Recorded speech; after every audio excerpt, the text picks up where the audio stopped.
ಇನ್ನು ಬಿಜೆಪಿ ಅವಧಿಯ 40% ಕಮಿಷನ್ ಆರೋಪ ವಿಚಾರ ನಾಗಮೋಹನ್ ದಾಸ್ ವರದಿ ಅಂಗೀಕರಿಸಿದಂತ ಸಂಪುಟ ಸಭೆ. ನ್ಯಾಯಮೂರ್ತಿ ನಾಗಮೋಹನ್ ದಾಸ್ ನೇತೃತ್ವದ ಸಮಿತಿ ವರದಿಯನ್ನು ಕೊಟ್ಟಿದೆಯಲ್ಲ, ಅದನ್ನು ಅಂಗೀಕರಿಸಲಾಗಿದೆ. ಸಮಿತಿಯ ವರದಿಯನ್ನು ಆಧರಿಸಿ ಎಸ್ಐಟಿ ರಚನೆಗೆ ಸಂಪುಟ ಸಭೆ ನಿರ್ಧಾರ ಮಾಡಿದೆ. ಗುತ್ತಿಗೆದಾರ ಸಂಘದ ಆರೋಪ ತನಿಖೆಗೆ ತನಿಖಾ ತಂಡ ಸ್ಪೆಷಲ್ ಟೀಮ್ ಅನ್ನ ರೆಡಿ ಮಾಡೋಕೆ ಈಗ ತಿಳಿಸಲಾಗಿದೆ. ವಿಶೇಷ ತನಿಖಾ ತಂಡ ರಚಿಸೋದಕ್ಕೆ ಸಂಪುಟ ಸಭೆ ನಿರ್ಧಾರ ಮಾಡಿರೋದ್ರಿಂದ ಏನೇ 40% ಕಮಿಷನ್ ಜೊತೆಗೆ ಬೇರೆ ಬೇರೆ ಕಾಮಗಾರಿಗಳಲ್ಲಿ ಏನೇನಾಯಿತು ಅನ್ನೋದ್ರ ಬಗ್ಗೆ ಅಧ್ಯಯನ ನಡೆಸಿ ನ್ಯಾಯಮೂರ್ತಿ ನಾಗಮೋಹನ್ ದಾಸ್ ನೇತೃತ್ವದ ಸಮಿತಿ ವರದಿಯನ್ನು ನೀಡಿದೆ. ಅದನ್ನು ಅಂಗೀಕರಿಸಲಾಗಿದೆ. ಈ ಬಗ್ಗೆ ಒಂದು ಸ್ಪೆಷಲ್ ಇನ್ವೆಸ್ಟಿಗೇಷನ್ ಟೀಮನ್ನು ರಚಿಸಿ ಇದರ ಬಗ್ಗೆ ತನಿಖೆ ಆಗಬೇಕು ಅಂತ ಈಗ ನಿರ್ಧಾರ ಮಾಡಲಾಗಿದೆ. 5 ಇಲಾಖೆಗಳಲ್ಲಿ ನಡೆದಂಥ ಕಾಮಗಾರಿಗಳ ಪರಿಶೀಲನೆ, ಯಾವ ರೀತಿ ವ್ಯವಹಾರ ಆಗಿದೆ, ಎಷ್ಟು ಒಂದೊಂದು ಪ್ರಾಜೆಕ್ಟ್ಗೆ ಎಷ್ಟು ಹಣ, ಎಷ್ಟು ವಿನಿಯೋಗ ಆಗಿದೆ, ಇದೆಲ್ಲದರ ಬಗ್ಗೆ ಕೂಡ.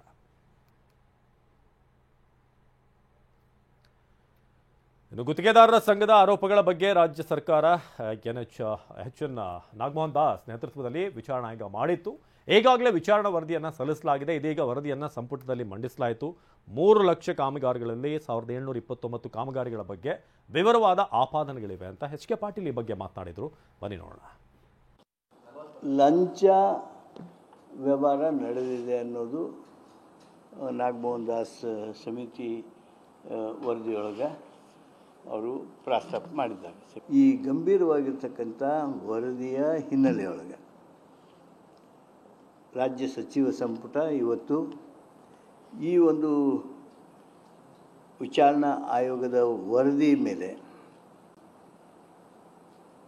ನಾವು SITಯನ್ನು ಸ್ಪೆಷಲ್ ಇನ್ವೆಸ್ಟಿಗೇಷನ್ ಟೀಮನ್ನು ಕಾನ್ಸ್ಟಿಟ್ಯೂಟ್ ಮಾಡಬೇಕು. ಇದರಲ್ಲಿ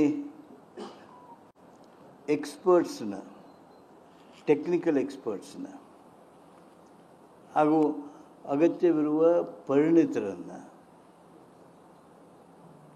ಆ SITಯೊಳಗೆ ಹಾಕಬೇಕು. ಅವರು ಆ SITಯೊಳಗೆ ಇರಬೇಕು. ಆದಷ್ಟು ಬೇಗ 2 ತಿಂಗಳಲ್ಲಿ ವರದಿಯನ್ನು ಅಥವಾ ಕ್ರಮಗಳನ್ನು ತೆಗೆದುಕೊಳ್ಳೋದಕ್ಕೆ SITಗೆ ಸೂಚಿಸಬೇಕು ಅನ್ನೋದು ಒಂದು. ಹಾಗೂ ಡಿಪಾರ್ಟ್ಮೆಂಟ್ಗಳಿಗೂ ಸಹಿತ ಈ ವರದಿಗಳನ್ನು ಕಳಿಸಿ ತಕ್ಷಣ ಅವರು SIT ಅವರಿಗೆ ಅವ್ರು ಕೇಳ್ತಕ್ಕಂಥ ಮಾಹಿತಿಗಳನ್ನು ನೀಡಬೇಕು ಅಂಥೇಳಿ ಸೂಚನೆಯನ್ನು ನೀಡಿದ್ದೇವೆ. ಇನ್ನು ಗುತ್ತಿಗೆದಾರರು ಮಾಡಿರುವಂಥ ಆರೋಪಗಳೇನು, ಬನ್ನಿ ಒಂದೊಂದಾಗಿ ನೋಡ್ತಾ ಹೋಗೋಣ. ಏನೆಲ್ಲ ಆರೋಪಗಳನ್ನು ಈ ಕಾಂಟ್ರಾಕ್ಟರ್ಗಳು ಮಾಡಿದ್ದಾರೆ ಅಂತ. ಸೀನಿಯಾರಿಟಿಯ ವೇಳೆ ಬಿಲ್ ಪಾವತಿ ತಪ್ಪಿಸ್ತಾ ಇದ್ರು, ಕ್ರೆಡಲ್ ನಿಂದ ನೇರ ಕಾಮಗಾರಿಯನ್ನು ಟೆಂಡರ್ ತಪ್ಪಿಸ್ತಾ ಇರೋದು. ಸೊ ಇಂಥದ್ದೆಲ್ಲ ಆಗ್ತಾ ಇತ್ತು. ಕ್ರೆಡಲ್ನಿಂದ ನೇರ ಕಾಮಗಾರಿ ಟೆಂಡರ್ನ ತಪ್ಪಿಸುವಂಥದ್ದು ಆಗ್ತಾ ಇತ್ತು ನಮಗೆ. ಹಾಗೆ 40% ಲಂಚ ಕೊಡಬೇಕು ಅನ್ನೋ ಆರೋಪ ಇತ್ತು.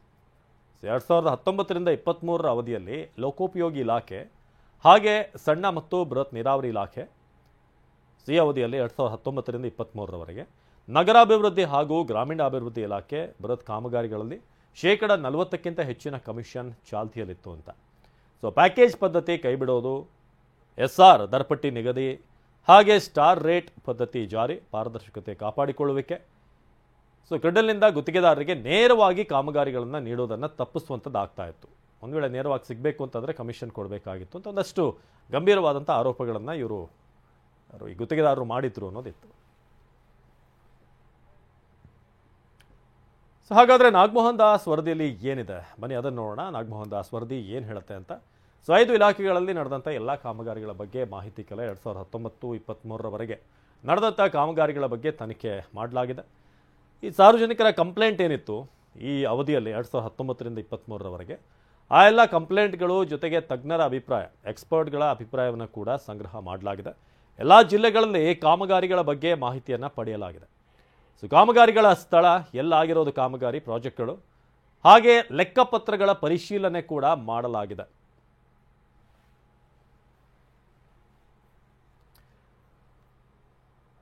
ಇನ್ನು ಈ ಬಗ್ಗೆ ಒಂದಷ್ಟು ಕಾಂಗ್ರೆಸ್ ನಾಯಕರು ಮಾತನಾಡಿದ್ದಾರೆ, ಬನ್ನಿ ನೋಡೋಣ.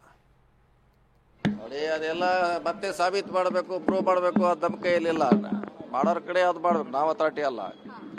ಅವ್ರ ನ್ಯಾಯ ಬೇಕಾದ್ರೆ ಬಹಳಷ್ಟು ಅಥಾರಿಟಿ ಇದೆ ಅಲ್ಲಿ. ಈಗ ನಮಗೆ ಹೇಳಿದ್ರೆ ನಮ್ಮಿಂದ ಏನಾಗಲ್ಲ, ನಾವೇನ್ ಮಾಡಕ್ಕೆ. ಕ್ಲಿಯರ್ ಆಗ್ತಿಲ್ಲ, ಇಲ್ಲೂ ಕೂಡ ಪರ್ಸೆಂಟೇಜ್ ಕೇಳ್ತಿದ್ದಾರೆ ಅಂತ ನೋಡಿ, ಹಳೆ ಬಿಲ್ಲ ಹೊಸ ಪ್ರಶ್ನೆ ಇಲ್ಲ. ಅವ್ರಿಗೆ ಏನ್ ನ್ಯಾಯ ಸಿಗ್ಬೇಕಾದ್ರೆ ಅದಕ್ಕೆ ಪ್ಲಾಟ್ಫಾರ್ಮ್ ಇದೆ, ಅಥಾರಿಟಿ ಇದೆ, ಅಲ್ಲಿ ಹೋಗ್ಬೇಕಾದ್ರೆ. ನಮ್ಮ ಮುಂದೆ ಹೇಳಿದ್ರೆ ನಾವೇನು ಹೇಳಿಕ್ಕೆ ಆಗಲ್ಲ. ಒದಗಿಸಿದ್ರೆ ಬೇರೆ ಬೇರೆ ಪ್ಲಾಟ್ಫಾರ್ಮ್ ಇದೆ, ಅಲ್ಲಿ ಹೋಗಿ ನ್ಯಾಯ ಕಂಡುಕೊಳ್ಬೇಕಷ್ಟೇ. ನಮ್ಮ ಮುಂದೆ ಹೇಳಿದ್ರೆ ನಾವು ಓಕೆ ಅನ್ನೋರೆಲ್ಲ ಆಲ್ ಇಸ್ ವೆಲ್ ಅನ್ನೋರೆ.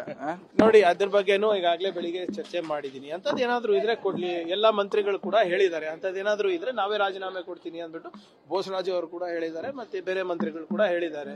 ಇದೇನಾಗ್ತಾ ಇದೆ, ಇದು ಅವರು ಮಾಡ್ತಾ ಇರೋದು ಸರಿ ಇಲ್ಲ ಅಂತ ನನ್ನ ವೈಯಕ್ತಿಕ ಅಭಿಪ್ರಾಯ ಇದೆ. ಈಗ ಕಾಂಟ್ರಾಕ್ಟ್ ತಗೋಬೇಕಾದ ಹಿಂದಿನ ಸರ್ಕಾರದಲ್ಲಿ ಏನೇನಾಗಿದೆ ಅಂತ ಅವರಿಗೆ ಗೊತ್ತಿದೆ. ಮತ್ತೆ ಜಸ್ಟಿಸ್ ನಾಗಮೋಹನ್ ದಾಸ್ ವರದಿನಲ್ಲಿ ಅವರೇ ಕೊಟ್ಟಿರೋ ದಾಖಲೆಗಳು ಇವೆಲ್ಲ. ಅವ್ರು ಕೊಟ್ಟಿರೋ ದಾಖಲೆಗಳ ಮೇಲೆಲ್ಲ ನಾವು ಏನು ತನಿಖೆ ಮಾಡಿ ಅದ್ರ ಮೇಲೆ ಅವರ ಶಿಫಾರಸುಗಳನ್ನ ನಾವು ಒಪ್ತಾ ಇದೀವಲ್ಲ. ಸೊ ಅದರಿಂದ ಅಂತದ್ ಏನಾದ್ರೂ ಇದ್ರೆ ಕೊಡ್ಲಿ. ನೋಡಿ, ಇದೆಲ್ಲ ಭಾರತೀಯ ಜನತಾ ಪಕ್ಷದವರ ಒಂದು ಸುಳ್ಳು ಹೇಳಿಕೆಗಳು. ಇವತ್ತು ಅವ್ರ ಮೇಲೆ ಏನು ಆರೋಪ ಇದೆ, 40% ಕಮಿಷನ್ ಬಗ್ಗೆ ಸಚಿವ ಸಂಪುಟದಲ್ಲಿ ಚರ್ಚೆ ಆಗಿದೆ. ಕೇಳಿ, ಚರ್ಚೆ ಆಗಿದೆ. ಅದರಲ್ಲಿ ಭಾಗಶಃ ಬಹಳಷ್ಟು ಕಡೆ ಅಕ್ರಮವಾಗಿ ಆಡಳಿತಾತ್ಮಕ ಅನುಮೋದನೆ ಇಲ್ಲದೆ, ಕಾಮಗಾರಿ ಇಲ್ಲದೆ ಪೇಮೆಂಟ್ ಆಗಿದ್ದು ಸಾಬೀತಾಗಿದೆ. ನಾನು ವರದಿ ಅಧ್ಯಯನ ಮಾಡಿ ಹೇಳ್ತಾ ಇದ್ದೇನೆ. ಆ ವರದಿ ಅಧ್ಯಯನ ಮಾಡಿ ಹೇಳ್ತಾ ಇದ್ದೇನೆ. ಆಡಳಿತಾತ್ಮಕ ಅನುಮೋದನೆ ಇಲ್ಲದೆ ಕಾಮಗಾರಿ ಮಾಡದೆ ಹಣ ಪಾವತಿಯಾಗಿದೆ ಅನ್ನುವಂಥದ್ದು ನಾಗಮೋಹನ್ ದಾಸ್ ವರದಿಯವರು ದೃಢಪಡಿಸಿದ್ದಾರೆ.